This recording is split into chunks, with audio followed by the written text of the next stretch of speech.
Are you looking to leverage the latest and best ideas to grow your advisory business from the best minds in the industry?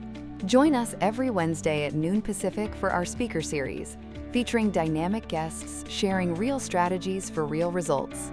Brought to you by the Best Notary, where we help estate planning attorneys grow their business with less stress and more success.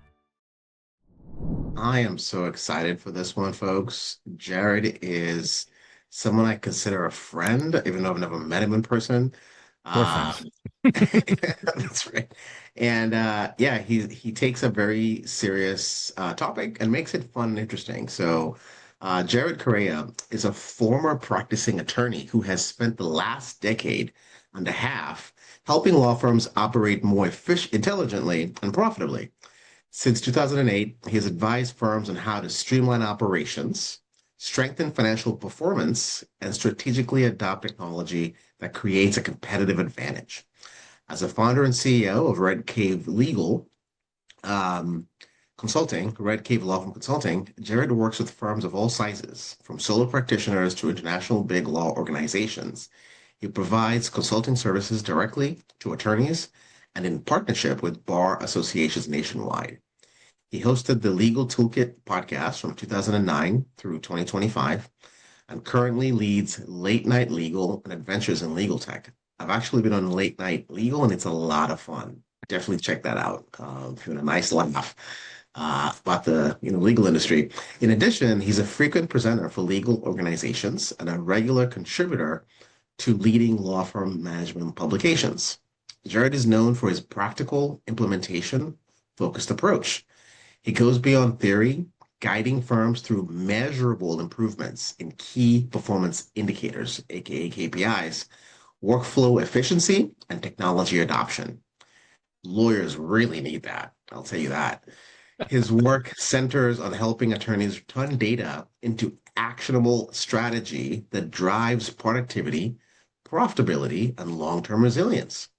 Whether a firm is just beginning to track performance metrics, or looking to make existing data more meaningful, Jared provides clear frameworks and real-world solutions.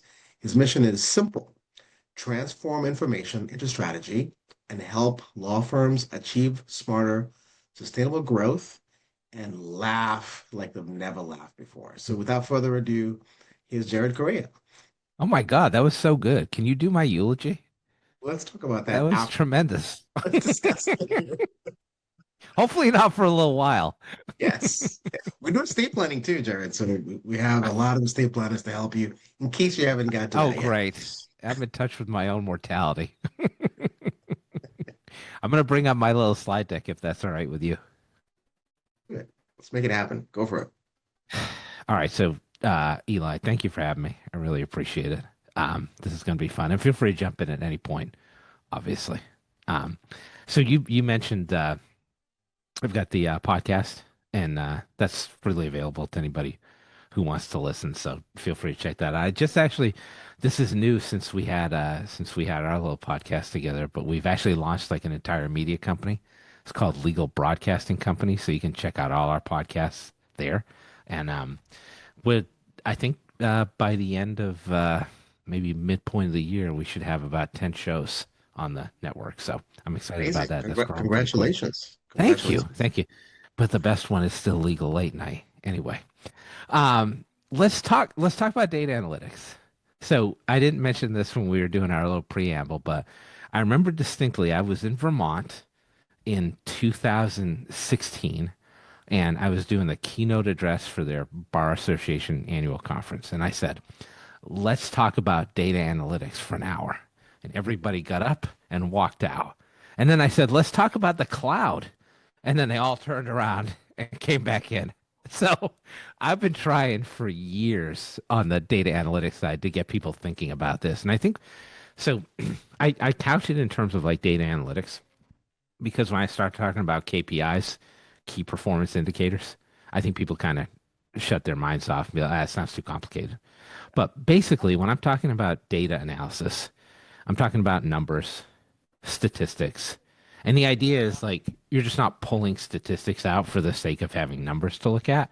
Hopefully, these are meaningful to you in your business. So when I talk about a KPI, what I really mean is that it's shorthand for something else that's happening in your business. Like we'll talk about specific KPIs, but if I want to know what my collection rate is, that's valuable to me because it gives me a sense of how much money I'm making. So everything should track back to like a business exigency of some kind.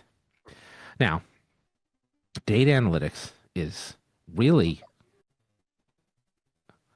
oh, sorry, it's my, sorry. So I was talking, my Google Gemini started picking up what I was saying and it started talking back to me in my headsets. What a modern world we live in. Let me turn off the Bluetooth on my phone. Um, so data analytics is happening in all kinds of other industries. Um, I've got Brad Pitt playing Billy Bean here in the movie Moneyball because I think that's when this hit the public consciousness. The idea that you could use data to make decisions about your business. I think that's when most people learned about it, or at least when I started thinking about it. There was a book, there was a movie, and the story behind it was that the Oakland Athletics were a team that had a very small budget to sign free agents. They had lost a couple high-end free agents, and then they said, "Well, what competitive advantage could we derive?" And basically, what they hit upon was that we're going to look at data and information sets that other people aren't looking at, and we're going to ascribe value to that. So in baseball, on base percentage was never a big thing. But the A's said, okay, if people are on base, that's problematic for the pitcher. It puts more pressure on the defense. So we're going to focus on base percentage, like how many times can someone get on base for every at bat, versus like a statistic like batting average, which requires a hit and discounts things like walks. So if you read Moneyball, there was a player that ended up playing for the Red Sox named Kevin Youkilis that they called the Greek god of walks. So they valued that guy more than anybody else. So this happens in sports more than ever. Now, like every team is run in this way now. So it's less a competitive advantage than it used to be, but people are thinking of new and creative way to deal with numbers. This happens in finances. A lot of these funds on Wall Street are being run by analytics as well as people examining them. In the manufacturing space, this is where the lean methodology comes from. If you've heard of things like lean or Six Sigma, that comes from the manufacturing space where Toyota back in the day decided that we don't want to know so much how long it takes us to build a car from start to finish, but we want to understand how long does it take to fabricate a bumper and put it on a car. If we can look at that part of the process and we can reduce the time that takes, we can reduce the entire build. And then once we feel like we have that as efficient as possible, then we can move to the next thing. Like how long does it take us to fabricate and add a steering wheel? So the idea is that, and we'll talk about this in a law firm construct, is you are always looking for efficiencies at a granular level. That's why KPIs are so effective, and medical and other industries use these as well. In fact, back to the sports analogy for a second, there's a conference that takes place every year where representatives from all the major sports come called the Sloan Sports Analytics Conference, which is very popular. All the general managers go there. That's a big deal. That's been going on for a couple of decades, I think, at this point. But you know where that stuff doesn't happen? The legal industry. There's no equivalent of the Sloan Sports Analytics Conference in legal. Most lawyers I talk to are immune to the idea of using data to run their law firms because they don't see the advantages in it. And I think like many of us, like I put myself in this category too, because I'm also a lawyer. I went to law school so I wouldn't have to do math. I'm terrible at math. I took a federal income tax class in law school and I got a D minus. Never got a D minus in my life in anything. I cannot do math. So I am right there with you. So let me tell you, if I can do KPIs, it's about the simplest math you could ever do. So I just want to lay out the use case in terms of how you do this. Broadly speaking, 30,000 foot overview. There are 4 things you need to do to start using data in your law firm. The first one we'll talk about. What are you going to track? What analysis points do you want to look at? What kind of KPIs do you want to use? There are some out there floating in the industry that people are already using. There are some out there that you can invent if you want to. There's no rules. That's the cool part. Second thing is you have to establish a baseline. So let's say my collection rate in my law firm, I want it to be 85%. Well, then I ask myself the question like, as compared to what? What am I at now? How am I going to increase that number? What are the specific things I'm going to have people do for me? So you got to figure out what the baseline is. What am I doing now? So that's tracking the data. The third thing is you want to build incentives for improvement. So what do we have to do? Like, what is our immediate goal? And that doesn't have to be an end goal. That could be a near-term goal. So tracking back to the collection rate, because I think that's a real easy thing for attorneys to understand. If I'm at 70% now, which is roughly the law firm average, how do we get to 75%? How long do we think that's going to take? But maybe you don't stop there. Maybe you try to get to 80, 85 down the line. So you build the numbers and you try to achieve the numbers. Then you start compensating for improvement. And that's the real thing. Like once you can start attaching incentives to payment to your employees, now you've got a performance culture and people are going to try to drive these changes. And once you figure that out for one KPI, it's really easy to figure it out for the next KPI. Let me say one more thing, and then Eli, I know I've been talking a lot, so feel free to jump in. There are three big advantages I see for law firms that are going to try to use data analysis. The first is you can now make data-centric decisions about your business. Every law firm owner I've ever talked to, every law firm owner I've ever worked for or with, make gut decisions. If I'm like, gee, Bill, should you do this with your law firm? Bill is going to tell me, yeah, this feels right. So when I talk to attorneys, I ask them things like, well, what's your caseload look like? What percentage of your caseload focuses on specific practice areas? What are the trend lines? Nobody knows. They assume the money's coming in and it's always going to come in and they'll be fine. But I've seen plenty of law firms collapse. So the idea is we're not making decisions based on gut reactions that could be wrong. Instead, we're actually looking at data and we're making refined decisions based on actual trends. Like hardly anybody does that. If you start doing that tomorrow, you're doing better than 98% of the law firms out there. Second advantage is you've got a shorthand for success or failure. If I ask a law firm, how much revenue are you generating? Is it enough? Do you want to make more? The answer is usually less, yes, but they don't have a pathway to get there. But if I talk with a firm that has KPIs in place and I say, what metrics in your firm drive revenue? They know, and so they can pull those levers. So they can say, oh, this KPI, like this is really important to us, making money. And we want that number going up, or in some cases going down. It gives you like a shorthand dashboard for how to run your business. And I'm talking mostly about revenue, but there are a whole other host of other things that we could be talking about as well. Marketing, efficiency, technology. Like you could look at everything through the lens of data if you wanted to. And the last part of it, which I mentioned before, is now you've established a performance culture. So this works in a twofold manner. So the first thing is that everybody is now attuned to the fact that our stuff is going to be tracked. Like what performance means in the firm changes. It doesn't just mean that you're sitting in an office and continuing to sit in the same office forever and you get to stick around. The idea is we expect you to do very specific things. And I think especially for younger employees on the employee side, like every young attorney I talk to, every young staff person I talk to at the law firm, they're like, I don't know how promotion decisions get made. I don't know how I'm supposed to advance my career in this firm because it seems like Attorney Bill is just like, oh, I like this person. Congratulations. You're now a senior associate. And they feel that way because that's how it actually works. So if you have numbers you can reach, if you have goals that you're supposed to hit to move into another realm of the business, then people tend to like that who work for the companies because they now have goals to hit. They know when they're going to get promoted. They know when they're going to get a raise. They know when they're going to unlock new incentives. And I think on a go forward basis, like it was cool for older attorneys, older staff people to be like, yeah, we'll just wing it. We'll see what happens. But younger staff in particular, they want to know. how I climb the ladder. So I work with some firms to put together partner tracks, but that could extend to other roles in the business as well. And I try to be very specific with that. Here are numbers we're looking at. So I should shut up for a second.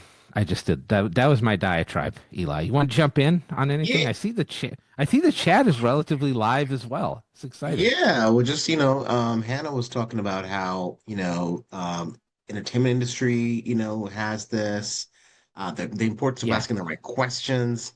If you don't ask the right questions, it's a huge waste of time and resources. So, really, really great points.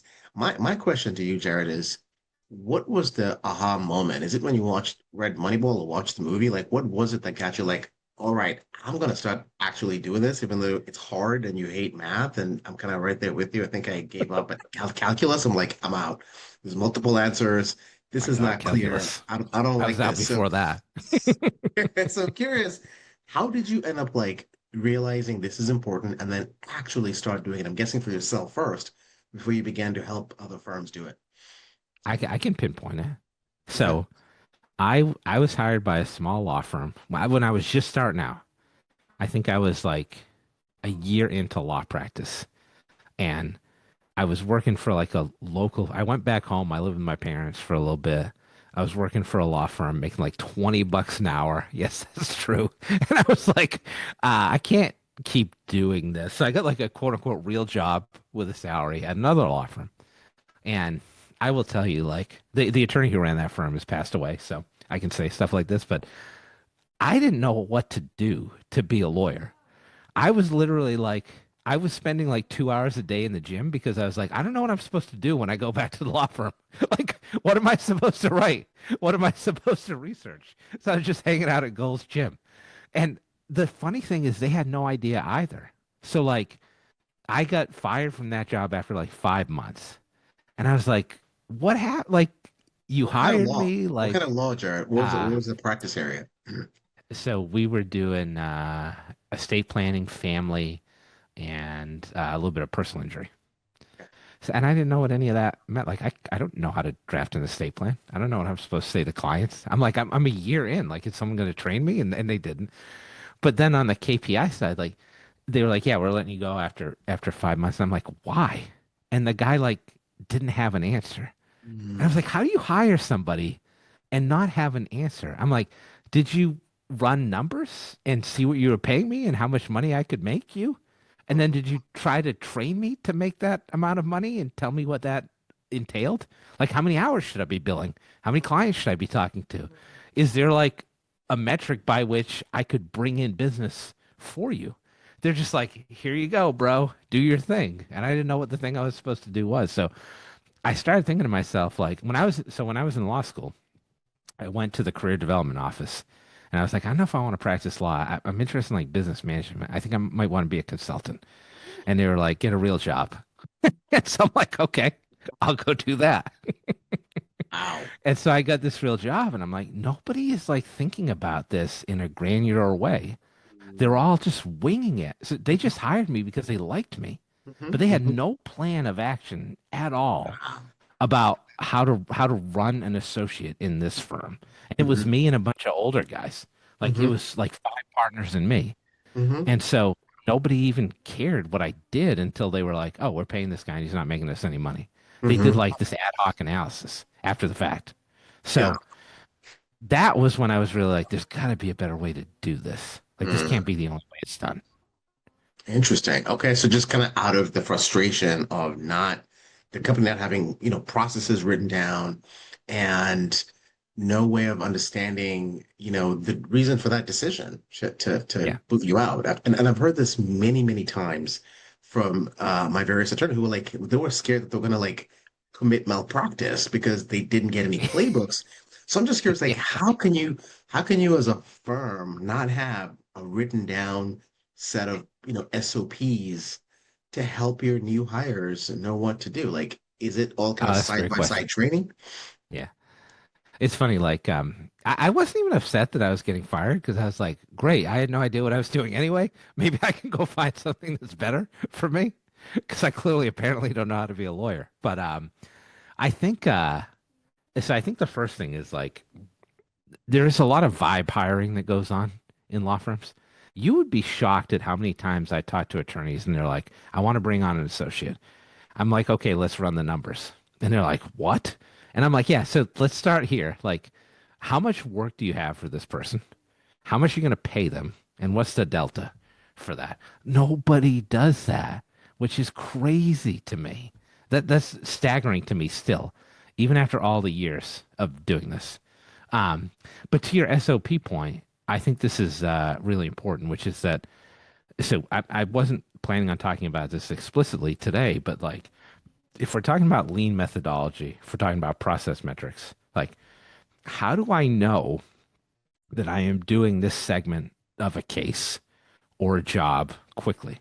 Well, the first thing is I have to know what the segment is. Like, how do I go from here to there? So, without workflows as a law firm, you can't even begin to identify that stuff. So, I talk to law firms about workflows quite a bit, SOPs. It's a similar thing to me, like the standard operating procedures. Like, what's the aggregation of tasks I need to get to the end result? So, I usually tell people there's four. Like I tell folks, if you want to start generating workflows, standard operating procedures, you want to focus on administrative workflows. So that's like, what happens if like the printer runs out of toner? Is it a fire drill, or do we actually know where the toner is? Who's going to order it? Who can put it in? Like that kind of thing. And then I'm focusing also on intake workflows. So what does it mean to onboard a client in the firm? What's the first step? What's the second step? When does someone become a lost lead? Like nobody asks those questions. Then I'm also looking at closing workflows. So let's say the case is over. How do I archive a case? Is there a way that I need to stay in touch with this former client to get more referrals? Are there disbursements that needs to be done? Who's going to be doing that? Like no one does that either. And then the last one is probably the one that people are most familiar with but never do, which is case workflows. So I've got a uncontested divorce in the office. What are the phases for that? Phase one is maybe financial management. Like I got to collect the financial data from this person. Phase two is maybe drafting the documentation for them. Phase three is maybe an interview. Phase four is maybe a deposition. Like, does anyone break that down? And furthermore, where is that located? Is that in a case management software? Is that in a task management software? Is it in a Word document? Like, so to your point, like this is absolutely essential, and nobody wants to do it because it's hard work. I think that's the biggest. Like when I talk to people about workflows, they're like, I'll go about 10 minutes and they're like, yeah, I'm sick. I don't want to talk about this anymore. And it's We got to push because, through it. Jared, you don't just have to do it once, you've got to keep updating it. And you gotta Yeah. have a system for how to keep updating it because it's really, really tough, which is It why I is. pretty much just avoid it, I think. Yeah. But I will say this, like, you know, I talk to other consultants, obviously, and everybody's freaked out about AI because they're like, why would someone hire a consultant? They can just get the answers from AI. And AI is actually great for developing workflows. Like, if you're like, I have no clue what I need to do for this thing, like, how do I do it? Just put into your AI, hey, I'm a new estate planning law firm in Rockport, Massachusetts, and I need an intake program, and I'm using Pipedrive as my CRM. Like it'll spit out a whole thing for you. Mhm. Now you don't stop there because it's much like being a lawyer. You take the output, you look at it, you review it, you make it work for you, but that'll get you 80, 90% of the way there. So I do that with clients all the time where I'm like, you want to do a workflow? Okay, let's open up like Google Gemini or whatever, and let's build something out, and then let's work on it together and finalize it. Absolutely, absolutely. What do we use, Stephanie? We have been using something called Puzzle, which is a visual workflow builder that literally That's cool. visualizes all the tools because we have a lot of tools that we use in our business. Yeah. Very, very helpful to have it, right, Stephanie? Yeah, it lets you actually put how much each of your tools cost and Oh, how that's much cool. you use them, Yeah. and you can embed steps, and you can then embed your specific SOPs for that step. You can see it, and you can share it. And I've built other workflow things, and they're clunky. This one actually and you can assign people and teams, and yeah, it helps you think through the whole process, and the decision points. So I've been playing with that and really, really like it. So, There's so many supportive products out there for workflow. And well, while I there's think also a my lot of other the, favorite, which is Scribe How. mm, And so that one, you're doing the work and it takes screenshots of what you're doing and then creates a PDF so that people can follow that and creates SOP. So these things together can be really helpful for documenting your process and then thinking through how do I improve that? Just as you said, like little bits at a time. How do I take this section and make it more efficient? but you bring up something that's really interesting too, which is this notion of like video workflows. Like there's also Video Ask, there's Loom, which will string together video workflow. Like a lot of people are visual learners. Mhm. Like if somebody gave me a Word document to read to learn how to do something, I'm already out. Yeah. So if you show me a YouTube video with screenshots, yeah, I can figure it out. So that's Yeah. kind of what you're leaning towards as well. And there are so many good tools for workflows that attorneys can access, even not like specific legal facing tools. Like I don't know if you guys use this, but I also like Notion. I also like Mhm. Trello. I also like Mhm. Taskade. Those are Mhm. really good workflow tools also. And you can Mhm. integrate them with almost anything you do. Yeah. Yeah, thank you, Jared. Yeah, well, let us go to the next thing. Whatever else you got for us here. Let's see. I don't remember. No, I remember. Um, all right. So I wanted to give some KPI examples. Start simple, get a little bit more complicated. But I'm uh, I'm really surprised that when I talk to lawyers, they don't look at basic financial data about the firm, like basic financial data. So I have about 50 consulting clients at any given time that I'm talking to, and it's funny because like I always notice trends. Like I'm like, oh, this week people are talking about this thing. And I've noticed this week that a lot of the attorneys I'm working with, I shall mention no names to protect the innocent or maybe the guilty in this case, is nobody's looking at like the billables for their associate attorneys. So to make that a profitable arrangement, the associate attorney has to hit a certain number of billables on a weekly basis, on a monthly basis, on an annual basis, because if they hit that expectation, that's the only way you can calculate a profitability number. So if I'm looking at an associate attorney for my firm, it sounds crass, but I want them to be a profit center for me. I want to know that if I pay them $120,000 a year, that they can make me $600,000 a year, and now I got a profit of 480. And if you're not looking at the billable numbers, you're never going to know that. And maybe it's the collected numbers, however you decide to incentivize it, but you want to be looking at those. But what I've got on this sheet is like, it's almost a stretch to call them KPIs because they're like the most basic financial data sets you should be looking at. Profit and loss statement. I almost can't believe I'm saying this, but like, I will tell you, I talk to attorneys. I'm like, what's your P&L? And they're like, I don't know. I haven't looked at it in 19 months. That's bad.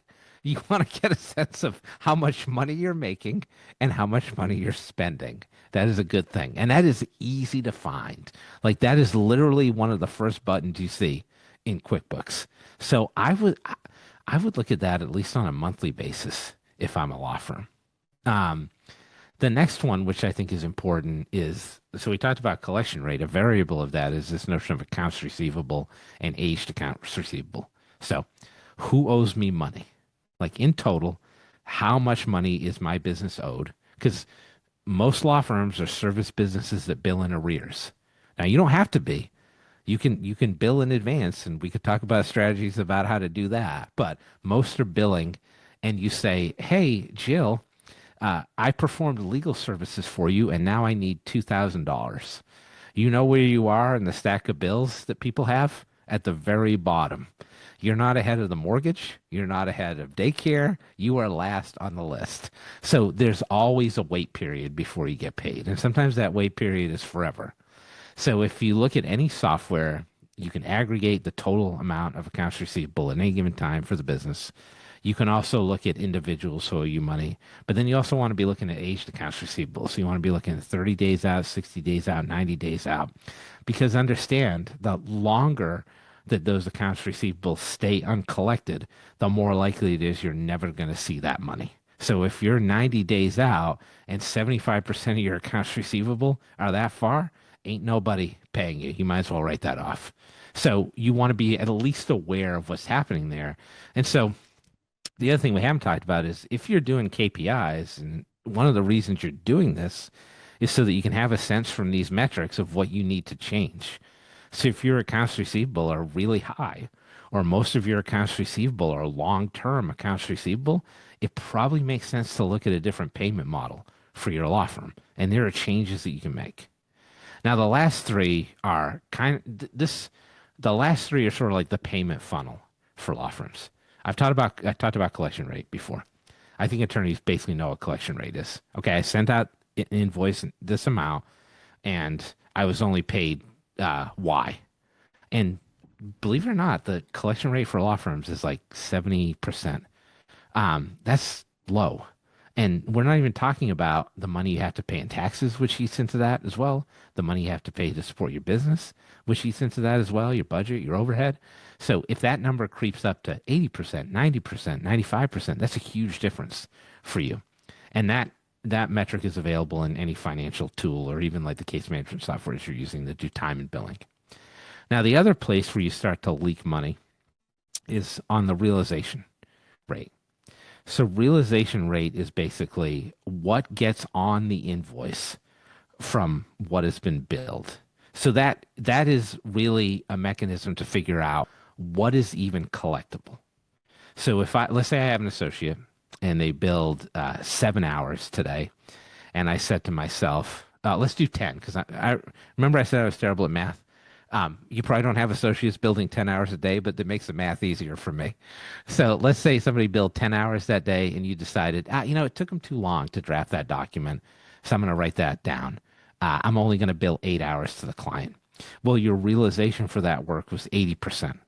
So if we're talking about how you lose money as a law firm, you're losing money by not every billable item making it to the invoice.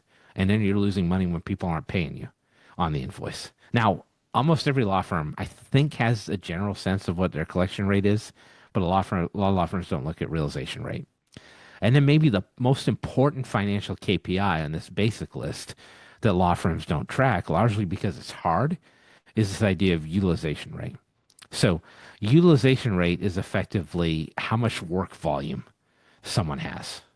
So that means if let's use the example of associate attorney, and let's use round numbers again. So if I'm supposed to be working 10 hours a day as an associate attorney, like I have 10 hours in which I can work, and I work, I bill 6. My utilization rate is 60%. It's not terrible, by the way, in a small firm when you've got administrative tasks and other things to do. Now, the problem with this is most people want to just track billable time. But for me to understand what my utilization rate is, or what utilization rate is for individuals in my business, I need to track the total time that they're available to work. And nobody wants to do that. And then if I'm doing that, I have to figure out what they're doing in that time. So did you have 10 hours available today, but you only bill 6 because you went out to have lunch? Because there was an administrative issue that you had to deal with? Because you went to a marketing event that evening? Like, that's cool. This is not like Big Brother, we're trying to get you. This is more like, let's figure out like what your work volume is. Because when we're talking about efficiency, as a law firm that bills hourly, if you do, the way you make money is volume of cases that you can work through. And the higher volume of cases that you have, the more money you're going to make. So I want to know utilization rate because I want to know realistically how much can this person do when they're sitting at the office or when they're at home and they've got a dedicated day to do the work. Now, you can have people track this manually. You can have people track this using passive time trackers. There's even AI tools that do this, but all these numbers can be generated. Real quick, Jared, Mhm. I've realized working with estate planners across the entire country, I want to say that 90% of them, at least in the places that we work in, heavy California, but even in the Midwest and South, they're all doing flat rate billing. So Yeah, are you seeing this happen in across other areas? And how does that affect these numbers here that we're talking about? I have two answers. Am I seeing this happen? No. Do I wish it would happen? Yes. So I'm a big time tracking person. I want to know how people spend their time. And again, I'm not trying to do it to be a jerk. I'm not trying to be like, hey, you spent a total of 12 minutes in the bathroom today. You got to get back to work. I just want to know, like, realistically what I can expect out of people. So I tell all kinds of firms that don't do hourly billing, flat fee firms, contingency fee firms, let's track the hours because I want to know how long does it take me to move through an estate plan in total? Like if I know how long it takes me to bring on a client, draft the plan, review it, sign it, if I can reduce that time, I can make more money. If I have a personal injury case, I want to know the same thing because if I can reduce that time, I can make more money. I also want to know like how can I spotlight inefficiencies in this process?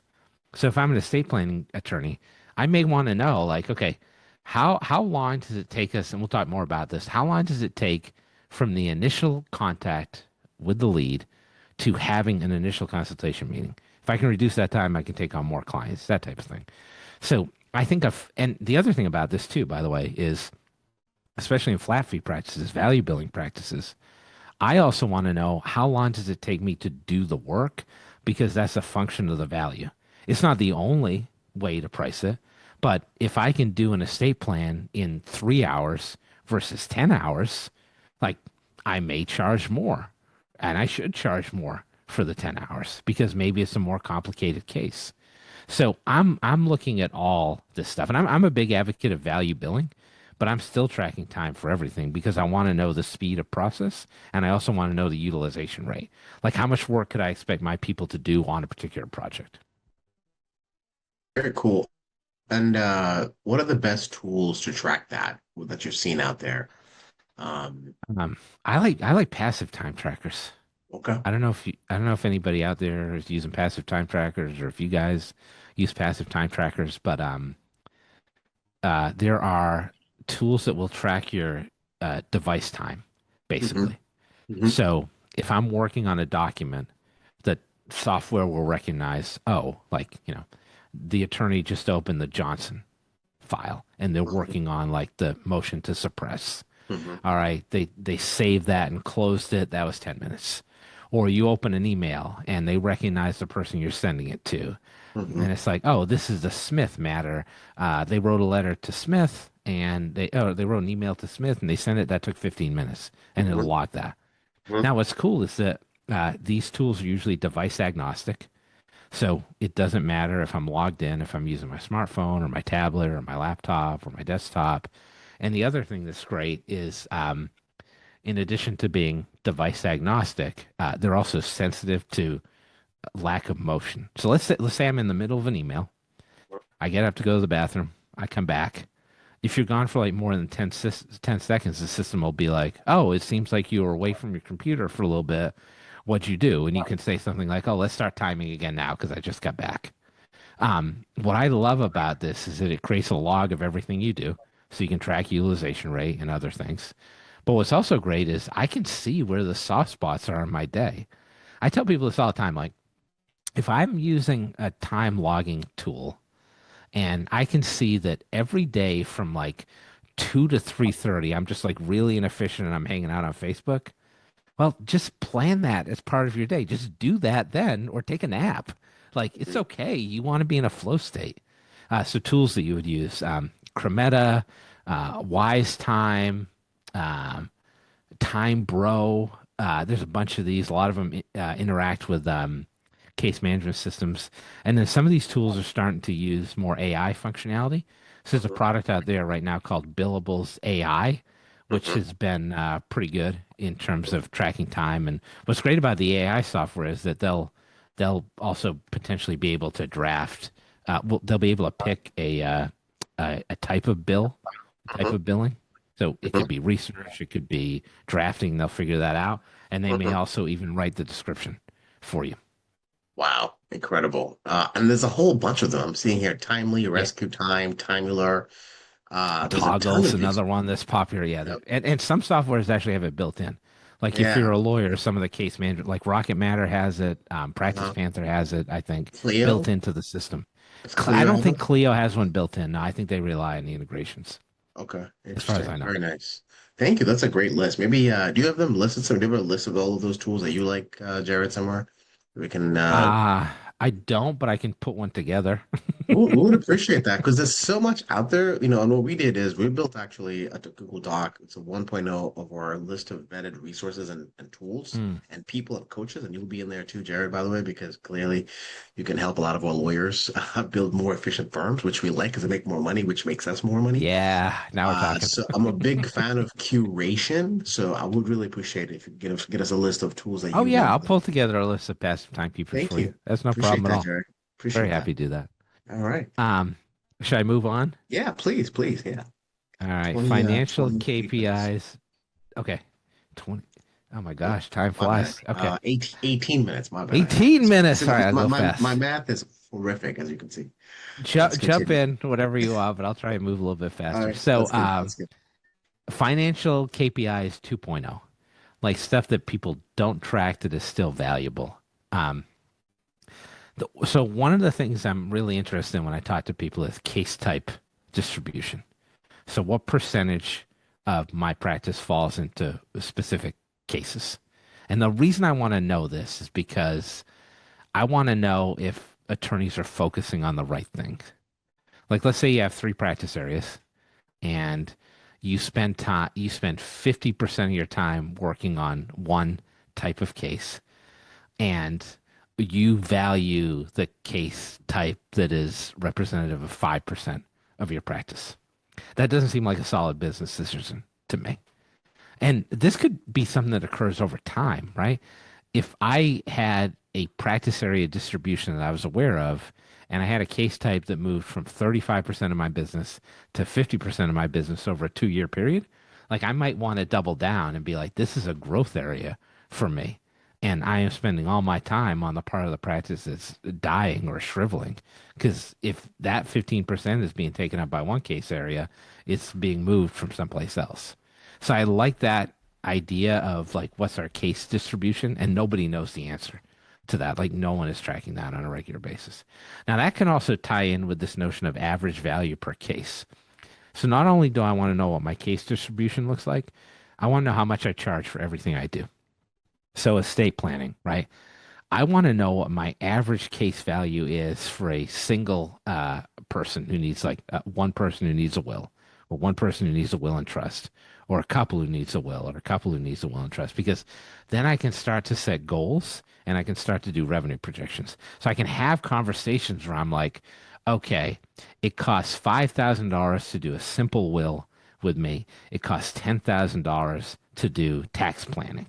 So if I want to make $100,000 this year, I could get five um, tax planning clients, or I could get 10 simple will clients, and then I hit my number. And if I want to do an aggressive case, how much is it going to cost? How much am I going to have to work to get to 150,000, 200,000? And then you have a goal. I think one of the problems that a lot of law firms have is when I ask them like, "What's your goal?" They don't know. They'll track back to my goal is to make more money. Okay, well, yeah, everybody's goal is to make more money. How much? What is reasonable? What's the number you want to target? Because once you have numbers to target, then you can start having realistic conversations. Because you can track down to, oh, now we need to talk about marketing. To get to this number, I need five more cases. Okay, how am I going to get to those five more cases? Are three of them coming from my website, which I just revised? Is one of them coming from referral sources? Is another one coming from social media? And then you start to redesign what you're doing based on that. So the whole thing is like the reason you have numbers and you analyze the numbers is so that you can test things out, try different things to get to the goals you want to hit. And so when I talk about a performance culture, I don't just mean the people who work for you. I also mean you as the attorney who's running the firm. How do I build this in a more efficient and effective way? And the numbers really help with that. Revenue per square foot is another one. I looked at this a lot during the pandemic when everybody had big offices that they were reducing. Like, how much space do you really need? And if I'm a firm that's looking at revenue per square foot, I want that number to be as high as possible. And most people don't look at this at all. Payment type distribution is another one. I push law firms to use electronic payments because it's just so much easier and simpler. You'll collect the money quicker. But what is your payment type distribution right now? Like, how many checks do you take versus ACH payments versus credit card payments? That's something I want to know as well because that deeply affects my revenue. And then, as I talked about before, ideally, if you're tracking time, everything's got a billing code, everything's got a description of some kind. So I want to be able to know, like, if I'm a PI attorney, like, how much time am I spending in medical records collection? How much time am I spending in depositions? Like, could I reduce that? But I don't know that unless I track it. So this is just a list of what is this, 5? But you can get more sophisticated in terms of the financial KPIs you put together. Amazing. Marketing, shall I? I'm just saying it seems so simple, but then it's so hard to actually get it to, It's hard for people to be consistent, like to yeah, consistently. It's like almost anything else. Like if I tell a law firm, like, hey, maybe you should write a blog every week. So, oh yeah, I should do that, and then they write 2, and then they never do it again. It's like you set up a KPI and you track it once, and then 8 months goes by, and you're like, you know what? What about that report I created like back in during Christmas? Should I yeah. do something with that? So it's got to be like a regular thing. Um, so on the marketing side, uh, like law firms are far more likely to track metrics on the financial side than they are on the marketing side. And this is not, I'm not trying to pick on law firms. This is true of almost every business. Like nobody wants to track marketing KPIs. They think of it as like a hassle. But some of these are really useful. So I've just listed some common ones that I see. So the first one is cost per lead. I don't think any attorney I've ever talked to understands how much it costs them to acquire a lead, unless we're talking about like large PI firms. Like the vast majority of estate planning firms, the vast majority of family law firms, they have no clue. So part of this is a data collection issue. If you're using like a paid ad, excuse me, if you've got a Google ad, you know how much that costs. You can track that through a system using UTM parameters. But if I'm going to a networking meeting, nobody wants to track that, right? Nobody wants to be like, I drove across town, I bought a martini, I bought Jane a martini, I picked up some chips on my way out, and then I went home. Like nobody wants to do that, but that's all cost of doing business. So one of my favorite softwares is called Expensify. If folks haven't used it, Expensify is a great tracking app. You can integrate it with systems you use. You can take pictures of receipts and it'll create an entry item for you. You can sync it with QuickBooks. You can sync it with a whole host of other softwares. So I tell people, everybody tells me, you know why I do like referral-based marketing? Because there's no cost to referral-based marketing. Actually, there is a cost to referral-based marketing. You just don't track it. So having an idea of what it costs me to market the firm in totality, I divide that by every lead I get. I know what my cost per lead is, and that's a number I could reduce because I want that number to be smaller. Um, Client acquisition cost is a similar metric, but it's not exactly the same because it also contemplates how long it takes me to close a client. And there may be costs associated with that too. So somebody drops onto an intake form, they're a lead. Somebody calls you or sends an email, they're a lead, but then they're not automatically a client. Nobody's like, you know what? I like the cut of your jib. I'm just going to start working with you immediately. You have to have conversations. You have to send things to them. Like there's time spent. So, what does that client acquisition cost number look like? And even if you track just one of these, like that's an advantage for you. And if you're looking at other industries like software companies, they track this stuff all the time. Mhm. Close rate is kind of like the collection rate of marketing. Close rate is simply like what percentage of clients do you close? But I would add a little bit of a twist to this. I also want to know what percentage of wanted clients I close. And this is something you should tag in any system you have because if somebody comes to you and you're like, this person's nuts, I don't want to work with them. Like that shouldn't affect your close rate. That's just a good business decision. So tag the wanted clients and get a close rate on that. Average close time is another one. Okay, so how long does it take me to close this person from start to finish, which is more of a time sensitive metric than a client acquisition monetary metric. And then the last thing I will say here is like I like firms to track every segment of the marketing pipeline. So I want to know, how long does it take me to get to each stage of this? Okay, somebody filled out an intake form. How long does it take me to get an initial consultation on the line? Okay, I had a meeting with somebody and now we're going to close them. How long does it take them to sign the engagement agreement? How long does it take them to pay us? How long does it take me to collect the financial data if I'm drafting an estate plan? That's something you should know because, again, if you can reduce all those numbers across the board, your case volume goes up, you make more money. I told you it was simple math. Even I understand it. Wow. This is really, really good stuff. Oh, it's Um, even better. Do you want to talk about this a little bit? I got two more slides for you. yeah, so I just Each want to shout better out. than the last. Wow, it keeps getting better. I Thank you so trust much. him. Go ahead, Jared. You're getting to the juicy stuff, it sounds Go like. for it, Jared. Go for it, Okay. please. Wow us. Wow Um, us here. well, my best one is my last one. Um, so one of the things I find that is problematic for law firms is it is relatively straightforward to do quantitative analysis of data. So utilization rate, close rate, segment efficiency, like that's a number. I can be like, oh, I closed like 70% of my clients, that type of thing. Um, but the qualitative stuff is really hard. So when I talk to lawyers about this, like I had a firm I was working with and they had 10 attorneys, five associate attorneys, five partners, and the spread between them was like 25 years. So all the partners were like, look at these young whippersnappers. They don't work hard. Literally, no one does a good job, but we have to keep them around because we can't find anybody better. So they were like, how do we qualitatively judge the work they do? So what we came up with was they would randomly grade the assignments that they gave the associate attorneys. So 5 or 10 assignments a year, we assigned a grade of 1 to 10. And then at the end of the year, they had an average. Now we have a comparative tool that we can use that's quantitative. And when you're thinking about like what's a qualitative metric, it's hard to know. Like how much revenue does a admin person influence for you? Well, surely some, because if you're an estate planning firm, they're having initial conversations with people. They're moving them through the process. So you can get after that using some of these lean metrics as well. So I just wanted to spotlight that. Okay.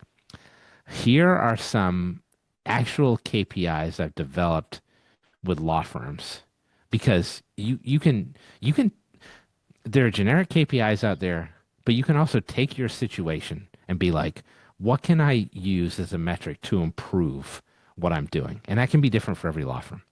So PI client I was working with, they had a massive bottleneck. They could not get out demand letters. And so the very simple KPI we came up with was you got to send out one demand letter per week. I don't care if it's done. I don't care if people are complaining about it. Like come hell or high water, every Friday we send out a demand letter. And that firm, like once they instituted that policy, they made more money in December of that year than they made for the entire rest of the year combined because they had just started sending out demand letters and moving the process along. So that was a bottleneck. And we just used like a very simple metric to get them past that bottleneck. Another one I really like is if you have an associate and you want them to improve their professional development, one of the metrics I use with firms is I want those associates to spend 2 hours a week taking a CLE, learning a new concept, and then teaching it to the staff. So if you're an estate planning firm and you have a complex issue that you're trying to explain to clients, and this associate is just not getting it during the meetings with the clients, have them teach that concept to the entire team at the law firm, and then they get graded on that. And once they hit a certain average grade, they have been deemed to understand the concept and then you can unleash them on the clients again.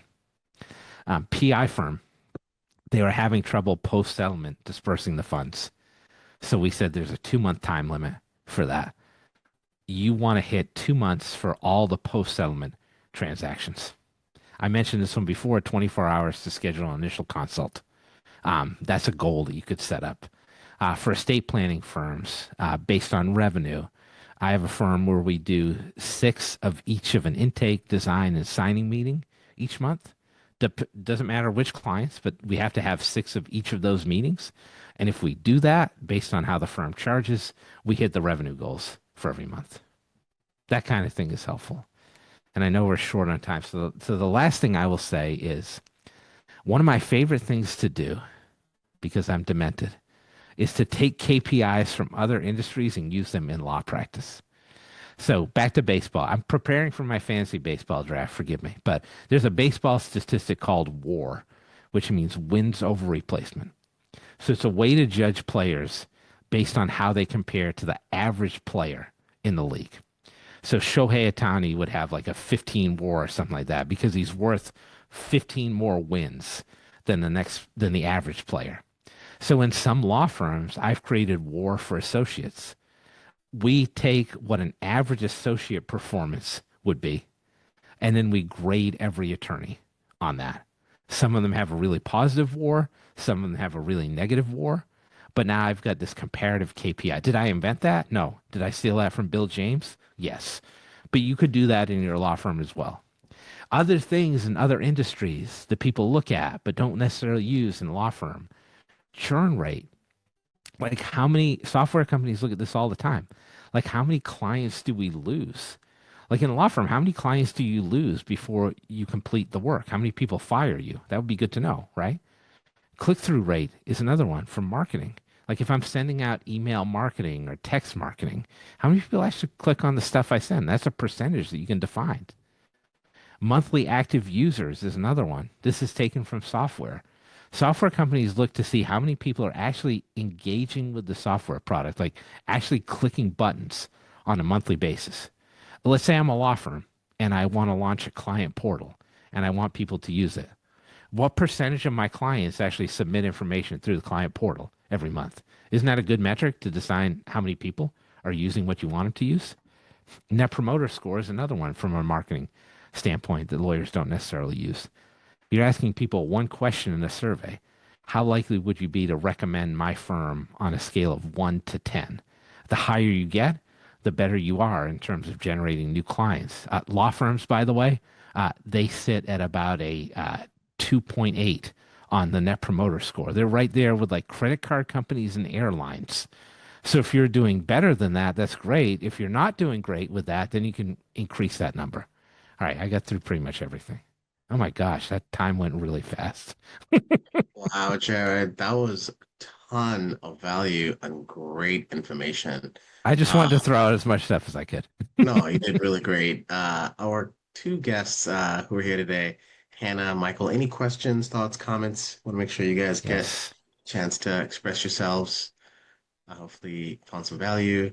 Well, first off, Jared, thank you very much. This was a very thought-provoking Oh, good. presentation and well I'm going to presented. need a nap after this, so And thank you. I appreciate your narrative voice in talking about the work.